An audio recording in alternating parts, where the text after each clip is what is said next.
the French king spent his last night on earth whispering a single name over and over, Odette, Odette. But here's what makes this death scene truly haunting. Odette wasn't his wife. She wasn't even nobility. She was a teenage girl who'd spent 15 years pretending to be the Queen of France, while the real queen stayed as far away from her husband as possible and the king. He died never knowing the difference. This is October 21st, 1422, at the Hôtel Saint-Pol in Paris. Charles VI of France is taking his final breaths after ruling for 42 years. But here's the thing that medieval chroniclers tried to gloss over. For 30 of those years, the king of one of Europe's most powerful nations believed he was made of glass. Not metaphorically, not poetically. Charles VI literally refused to let anyone touch him because he was convinced his body would shatter into 1,000 pieces like a dropped wine goblet. Now, mental illness destroying a monarch isn't unique in history. What makes Charles VI's story absolutely terrifying is how his madness didn't just destroy him, it nearly destroyed France itself. While Charles cowered in corners, terrified of breaking like a vase, English armies marched through French territories. While he ran naked through palace halls howling like a wolf, his own family members murdered each other in the streets of Paris. And while he sat motionless for days, convinced that any movement would make him explode into fragments, his advisors signed away his kingdom to England. But let me take you back to where this nightmare began, because Charles VI wasn't born mad. In fact, for the first 24 years of his life, he was known as Charles the Beloved. The transformation from beloved king to the man who thought he was made of glass happened in one specific moment on a scorching August day in 1392, and it started with a barefoot leper grabbing the reins of the king's horse. Picture this. It's August 1392, and King Charles VI is leading a military expedition through a forest near Le Mans. The heat is oppressive, the kind that makes armour feel like an oven and horses foam at the mouth. Charles had recently recovered from a fever, and his advisors had begged him to postpone this campaign against Pierre de Craon, who'd attempted to assassinate one of the king's advisors, but Charles insisted. He seemed, as one chronicler put it, in a fever to begin. The royal procession is massive. Knights, soldiers, servants, all moving through the forest in formation. Then, out of nowhere, a figure emerges from the trees. A barefoot man in rags, possibly a leper by his appearance, runs up and grabs the king's horse by the bridle. "Ride no further, noble king, turn back, you are betrayed." The guards beat the man back with their sword hilts, but here's the strange part, they don't arrest him. They don't even properly chase him away. For the next half hour, this ragged prophet follows the procession, shouting his warnings over and over. "Turn back, you are betrayed." The company finally emerges from the forest at noon. The sun is directly overhead, beating down on steel armour and exhausted horses. A drowsy page, probably half asleep in his saddle from the heat, accidentally drops the king's lance. It clangs against a helmet, a sharp metallic crash that echoes across the clearing, and that's when Charles VI's mind breaks. The king shudders violently, draws his sword and screams, "Forward against the traitors! They wish to deliver me to the enemy!" Before anyone can react, he's spurring his horse directly at his own men, swinging his sword with deadly intent. The first knight doesn't even have time to raise his shield. Charles's blade catches him in the neck. Blood sprays across the king's face, but Charles doesn't stop. He wheels his horse around and charges again. The bastard of Polignac, one of the king's own companions, tries to calm him, calling out, "Your Majesty." Charles runs him through. For several minutes, the King of France is trying to slaughter his own army. Knights are screaming, horses are rearing, men are diving out of the way of their sovereign's blade. Charles kills 4 of his own men and wounds several others before his chamberlain and a group of soldiers manage to wrestle him from his horse. They pin him to the ground, where he continues thrashing and screaming about traitors, until suddenly he goes completely limp. The king falls into a coma that lasts 4 days. When he wakes up, he doesn't remember the attack. He doesn't remember the expedition. He asks why there are bandages on his hands from where they've been cut trying to disarm him. And when they tell him what happened, Charles weeps uncontrollably. This would be the first of 44 documented psychiatric episodes that would plague Charles VI until his death. Modern historians studying the accounts suggest paranoid schizophrenia, possibly combined with bipolar disorder. Some point to his mother's family, the Bourbons, who had a history of mental instability. But in 1392, all anyone knew was that their 24-year-old king had just tried to massacre his own retinue, and this was just the beginning. By 1393, Charles's episodes were becoming more frequent and more bizarre. During one attack, he couldn't remember his own name. Servants would ask, "Who are you, sire?" And Charles would look at them blankly. "I don't know," he'd whisper. "I don't know who I am." When his wife, Queen Isabeau of Bavaria, came to visit him, Charles recoiled in terror. "Who is this woman?" he demanded of his servants. "Why is she here? Make her leave. I want to be alone." Isabeau, who'd been married to Charles since they were both teenagers, had to be escorted from the room while her husband cowered in the corner, insisting he'd never seen her before. But these episodes of amnesia were nothing compared to what started happening around 1395. Charles became convinced he was St. George. Not that he was blessed by St. George, not that St. George was protecting him, but that he literally was the warrior saint. He insisted his coat of arms had changed to show a lion with a sword thrust through it. He would spend hours drawing this imaginary crest, showing it to confused courtiers who didn't dare contradict their mad king. Yet even this delusion paled compared to what began around 1405, the delusion that would make Charles VI famous throughout history. The king became absolutely convinced that his entire body was made of glass, not his bones, not his skin, everything. Charles believed he was a living, breathing, thinking piece of glasswork that could shatter at any moment. The future Pope Pius II would later write about Charles. Sometimes he thought he was made of glass and would not let himself be touched. He had iron rods put into his clothing and protected himself in all sorts of ways so that he might not fall and break. Think about the absolute terror of this for a moment. Every movement becomes potentially fatal. Every gesture from another person is a threat. Charles would sit completely motionless for hours, sometimes days, afraid that even shifting his weight might cause him to explode into fragments. Servants reported finding him frozen in place, tears streaming down his face, whispering, "Don't touch me, I'll break, I'll break." The king had iron rods sewn into all his clothes as reinforcement. Imagine the sound of metal clicking and scraping every time he managed to move. He wore multiple layers of padding underneath, trying to protect his glass body. If a servant accidentally brushed against him, Charles would scream in terror and examine himself frantically for cracks. The most heartbreaking part? During his lucid periods, Charles knew something was wrong. He would weep and beg God to either cure him or let him die. "I am the most wretched of all men," he once told his confessor. "I bring misery to all who love me." But even in his madness, Charles was still king, and the court still tried to function around his episodes. In January 1393, they decided to throw a party. Not just any party, a masquerade ball to celebrate the remarriage of one of Queen Isabeau's ladies-in-waiting. The court physicians thought entertainment might help the king's troubled mind. What happened instead became one of the most horrific disasters in French royal history.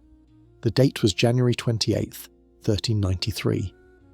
The location was the Hôtel Saint-Pol, the sprawling royal residence where Charles spent most of his time. Someone, historians still debate who, came up with the idea for an elaborate performance. Charles and 5 young nobles would dress as wild men, or wood savages, and perform a dance for the court.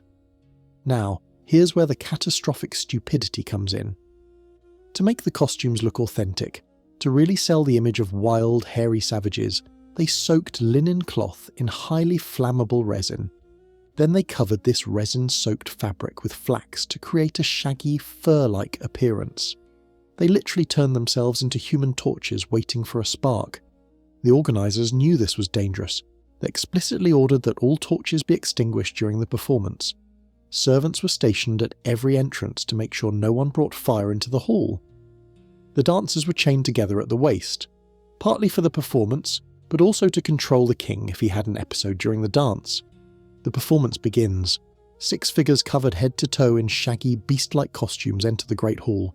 They howl and caper, rattling their chains. The courtiers laugh and try to guess who's behind the masks. The Duchess de Berry, Charles's sister-in-law, recognises the king by his movements and pulls him aside to tease him about his costume. This saves his life, because at that exact moment Charles's younger brother Louis, Duke of Orleans, enters the hall. He's late, he's probably drunk, and he's carrying a torch to see better in the darkened hall. Louis wants to know who these mysterious dancers are. He leans in close with his torch to get a better look at one of the wild men's faces. A spark jumps. The flax catches. In less than a second, the dancer is engulfed in flames. The fire spreads along the chain to the next dancer, then the next. The resin-soaked costumes don't just burn, they explode into flame. Within moments, 4 men are screaming, running, trying to break the chains that bind them together while fire consumes their bodies. The smell of burning flesh fills the hall. Courtiers are screaming, pushing each other to escape. Some try to help, but the heat is too intense. One dancer, Jean de Nantouillet, has the presence of mind to break free from the chain and dive into a large wine cooler filled with water. He survives. The Duchess de Berry throws her skirts over King Charles, smothering any flames before they can catch. The other 4 are not so lucky. Ivan de Foix dies on the spot, his screams echoing through the palace. The Count of Joigny lingers for 2 days in unspeakable agony. Aymeric Poitiers and Huguet de Guizet last 3 days before death finally takes them. Witnesses describe their bodies as burned to the bone, with flesh falling off in chunks when physicians try to treat them. The Parisians are horrified when news spreads. Many see it as divine punishment for the court's decadence. Preachers denounce the demonic revelry that nearly killed their king and Charles. Charles retreats further into madness. Some historians believe the trauma of nearly burning alive while watching his friends die in flames triggered his later delusion about being made of glass, as if his mind was trying to protect him by making him too fragile to ever be near fire again. Meanwhile, Charles's physicians were trying everything they could think of to cure their king. And when I say everything, I mean they subjected Charles to treatments that would be considered torture today. First came the trepanation in 1393. The theory was simple. If the king's madness came from pressure on the brain, then drilling holes in his skull would release that pressure. Picture Charles, probably held down by strong men, while a surgeon takes what's essentially a hand drill and begins boring through the bone of his skull. No anaesthesia except maybe some alcohol or opium. The grinding sound of metal on bone. The smell of bone dust. Blood running down his face as they drill multiple holes trying to let the evil humours escape. It doesn't work. If anything, Charles gets worse. So they turn to spiritual remedies. In 1398, Augustinian monks perform an exorcism. For hours they chant Latin prayers over the writhing king. They press crucifixes against his forehead, splash him with holy water, wave smoking censers around his head. Charles screams and thrashes, whether from demons or from terror. No one can say the monks declare the exorcism successful. 2 weeks later, Charles has another episode where he insists he's made of glass. The court physician, Guillaume de Harsley, decides the problem is that the king's constitution is too moist. According to medieval medicine's theory of the 4 humours, madness could result from an imbalance of bodily fluids. The treatment? Dry out the king. Charles is given diaphoretic medicines to make him sweat profusely. He's kept in overheated rooms. He's denied water for extended periods. He becomes so dehydrated his lips crack and bleed, but the madness remains. They try powdered pearls, grinding up precious gems and mixing them into his wine. Medieval physicians believed pearls could cure insanity. At enormous expense, Charles consumes enough powdered pearls to bankrupt a minor noble no effect. They send envoys to religious shrines across Europe. The shrines of St. Acacius and St. Hermes in Flanders were famous for curing madness. Priests there send back holy water, blessed oils, and religious relics. Charles is anointed, blessed and prayed over. Nothing changes. In November 1405, they try what might be the strangest treatment of all. Charles had been in a catatonic state for months, not moving, not speaking, not even acknowledging anyone's presence. He hadn't bathed or changed clothes in 5 months. His body was covered in sores and lice. The stench was so bad servants had to cover their faces to enter his chamber. The physicians decide to try shock treatment, medieval style. They hire 10 men to blacken their faces with soot and burst into the king's apartment, dancing and making horrific noises. The idea is to shock him back to awareness. Picture it. Charles, catatonic, covered in his own filth, suddenly confronted by 10 men with pitch-black faces leaping around his bed, screaming and cavorting like demons. The king doesn't react at all. He just stares through them like they don't exist. The treatment is deemed a failure, though the servants whisper that the real demons are the physicians who keep tormenting their mad king. But while physicians were drilling holes in Charles's skull and making him swallow powdered pearls, France was tearing itself apart. The king's madness created a power vacuum that sucked in the most ambitious and ruthless nobles in the realm. On one side stood Queen Isabeau of Bavaria, Charles's wife, who had effectively become regent during her husband's episodes. But Isabeau had problems of her own. Rumours swirled about her numerous affairs. Some claimed she had lovers in every major city in France. Whether true or not, these rumours weakened her authority. On the other side stood two of the most powerful dukes in France, and they despised each other with a hatred that would destroy the kingdom. Louis, Duke of Orléans, was the king's younger brother, the same one who'd nearly burned Charles alive at the Ball of the Burning Men. Louis was handsome, charismatic, and probably sleeping with Queen Isabeau. John the Fearless, Duke of Burgundy, was the king's cousin, a cold, calculating man who believed France should be his to rule. The rivalry between Orléans and Burgundy went beyond normal court politics. They actively sabotaged each other's policies. When one raised taxes, the other would promise to lower them. When one made an alliance, the other would break it. France wasn't being governed. It was being pulled apart by two men who each wanted to be the power behind the glass throne. On November 23rd, 1407, the conflict exploded into blood. Louis of Orléans had just finished dining with Queen Isabeau at her residence. It was a cold night, and Louis pulled his cloak tight as he mounted his horse to return to his own mansion. He was accompanied by just a few servants carrying torches. As they passed through the narrow Rue Vieille du Temple, armed men emerged from the shadows. "The Duke of Orléans," one shouted. "Kill him!" Louis tried to run, but there were too many attackers. 15 men with swords and axes. They dragged him from his horse. An axe split his skull in two. The attackers continued hacking at his body even after he was clearly dead, cutting off his hands and smashing his face beyond recognition. Blood ran in the gutters while his servants fled screaming into the night. The next morning, all of Paris knew who was responsible. John the Fearless didn't even try to deny it. Instead, he hired a theologian to write a justification for the murder, arguing that Louis had been a tyrant who deserved death. John stood before the royal court and admitted, no, bragged, that he had ordered his cousin's assassination for the good of France. And what did the mad king do? Charles VI, in one of his increasingly rare lucid moments, forgave John the Fearless. Whether he truly understood that his brother had been murdered, or whether he was too lost in his glass delusion to care, we'll never know. This assassination launched the Armagnac-Burgundian Civil War. The new Duke of Orléans, Charles, allied with his father-in-law, the Count of Armagnac, to avenge Louis's death. France split into two armed camps, the Armagnacs supporting the royal family and the Burgundians supporting John the Fearless. For the next 30 years, Frenchmen would slaughter Frenchmen in the streets, while their king sat motionless, terrified of shattering. And this is where France's story goes from tragedy to catastrophe. Because while the French were busy killing each other, a young English king named Henry V was watching. And Henry realised something crucial. France was so divided, so leaderless, that England could actually conquer it.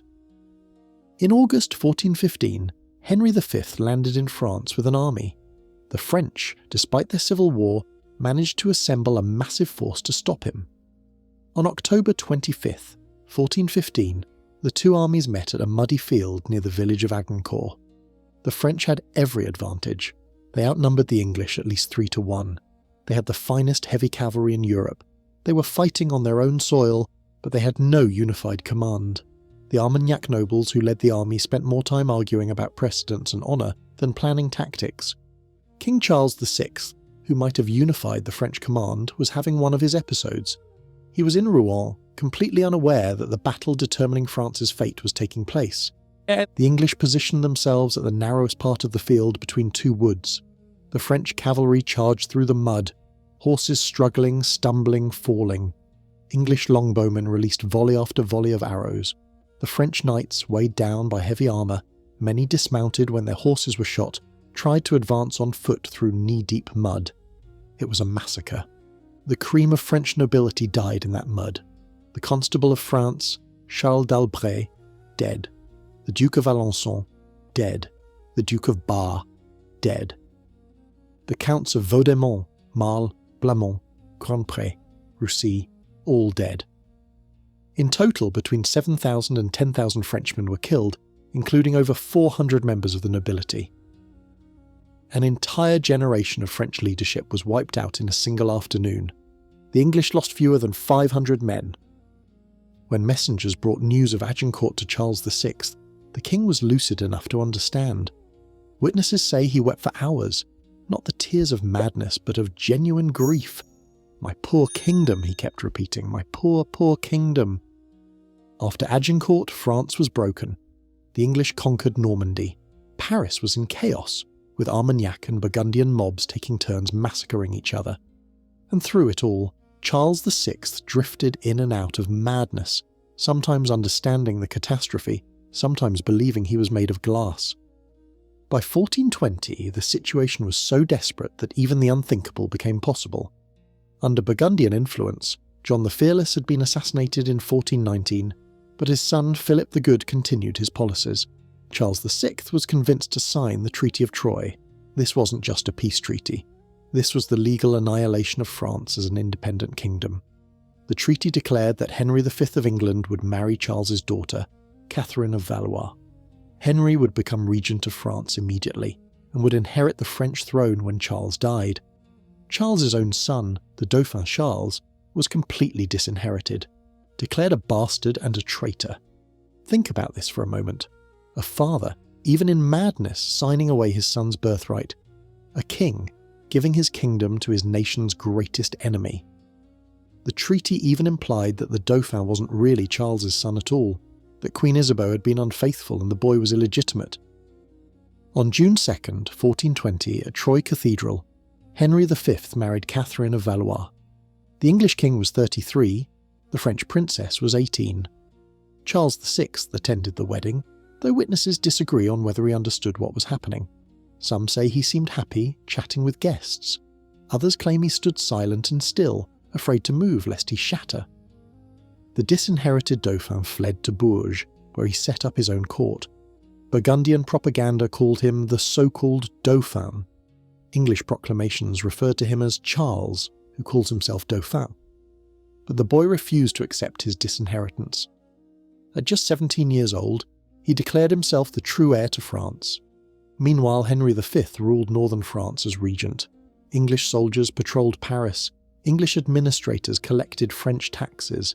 The great kingdom of France had effectively ceased to exist. But in the midst of this national catastrophe, there was one person who never abandoned Charles VI, a young woman named Odette de Champdivers. Odette entered Charles's life around 1407, when she was just 17 years old. The Queen, Isabeau, had long since stopped visiting her mad husband, whether from fear, disgust, or simply exhaustion. After years of dealing with his episodes, Isabeau kept her distance. Someone needed to care for the king during his attacks of madness. That someone became Odette. The courtiers called her La Petite Reine, the Little Queen. It was both a title of respect and a cruel joke. Odette would dress in the Queen's clothes and jewels when she visited Charles. In his confused state, the king couldn't tell the difference. To him, Odette was his beloved wife, the only person who wasn't afraid to touch him, even when he believed he was made of glass. For 15 years, Odette devoted her life to a madman. She was there when Charles refused to bathe for months. She was there when he howled like a wolf and ran naked through the palace. She was there when he sat frozen for days, terrified of shattering. She cleaned him when he soiled himself. She fed him when he forgot how to eat. She held him when he wept in his brief moments of clarity. The historical records describe Odette as beautiful, patient, and genuinely devoted to Charles. This wasn't just a political arrangement. She seemed to truly care for this broken king, Charles. In his lucid moments, showered her with gifts. He gave her 2 manors in Créteil and Bagnolet, properties in Belleville.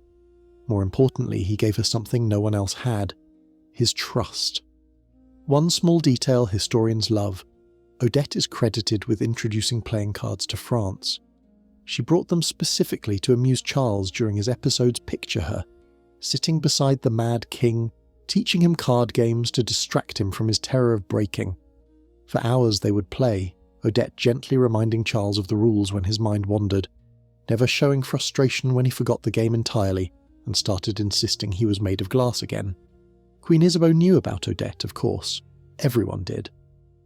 But far from being jealous, Isabeau seemed grateful that someone else was willing to take on the burden of caring for her mad husband. The two women apparently had an understanding. Isabeau handled the politics while Odette handled the king. By 1422, Charles VI had been mad for 30 years. He was 53 years old, ancient by medieval standards and ravaged by decades of mental illness. His body was failing. His episodes were becoming longer, his lucid periods rarer. Then, in August 1422, shocking news arrived from England. Henry V was dead.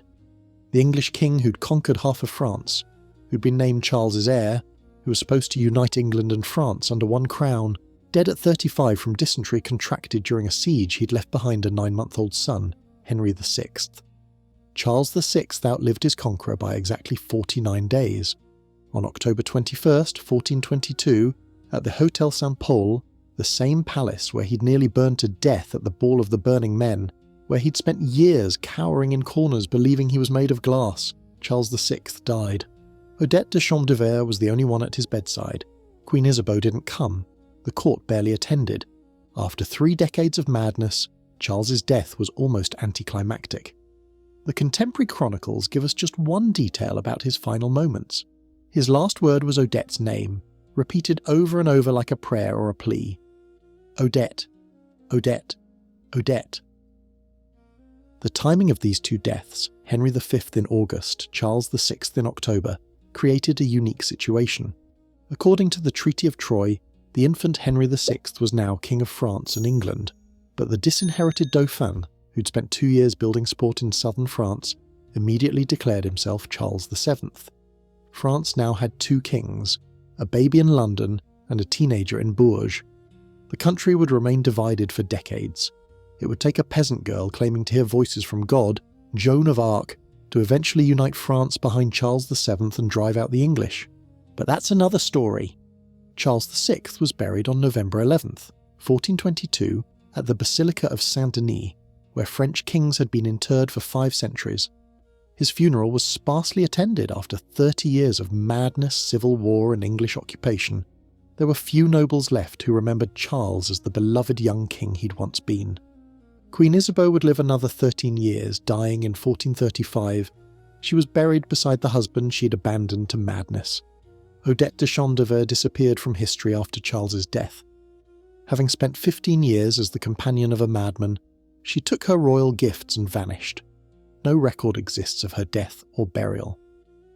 In 1793, during the French Revolution, revolutionary forces broke into the royal tombs at Saint-Denis. They were looking for lead to make bullets and royal treasures to fund their war. Charles VI's remains, along with those of dozens of other French royals, were dumped into mass graves and covered with quicklime. The revolutionaries probably didn't know they were destroying the remains of the Glass King. To them, he was just another dead monarch, another symbol of the old regime that needed to be erased.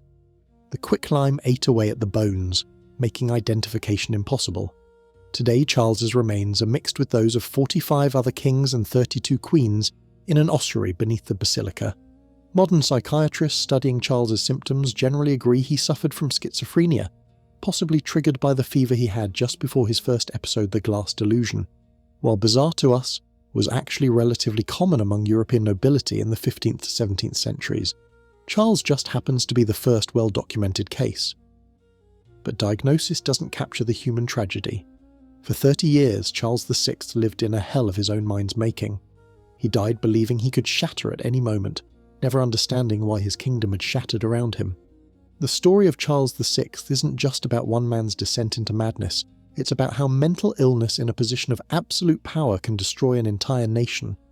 While Charles cowered in terror of breaking like glass, France broke apart.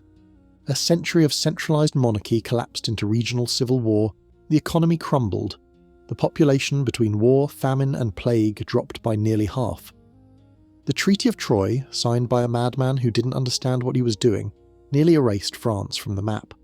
If Henry V had lived just 2 more months, if Charles had died just 2 months earlier, there might be no France today, just an English province across the Channel. But perhaps the cruelest irony is this. Charles VI's madness might have saved France. His son Charles VII, the disinherited Dauphin, inherited not just a broken kingdom, but also his father's mental instability. Charles VII would spend his final years paranoid and delusional, convinced his son was trying to poison him, refusing to eat until he starved to death.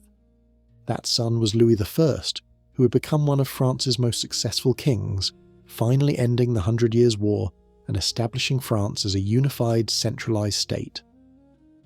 Some historians argue that Louis XI's harsh childhood, watching his mad grandfather and paranoid father destroy themselves, taught him the ruthless pragmatism needed to rebuild France. So in the strangest way, the madness that nearly destroyed France also saved it. The glass delusion that terrorised Charles VI created the conditions for his grandson to forge a stronger kingdom from the fragments. Charles VI ruled for 42 years, the longest reign of any French king up to that point. For 12 of those years he was Charles the Beloved, a promising young monarch who might have been great. For 30 years he was Charles the Mad, trapped in a hell where touching another human could make him explode into shards. He died whispering the name of a woman who wasn't his wife, in a palace that had seen him nearly burn alive, in a kingdom that no longer belonged to his family. The King of France died believing he wasn't even human, just a fragile construction of glass waiting to shatter. And in a way he was right. Charles VI was the breaking point where medieval monarchy shattered against the reality of human frailty. A system that gave absolute power to one person couldn't survive when that person's mind broke. The Glass King revealed just how fragile kingdoms really are.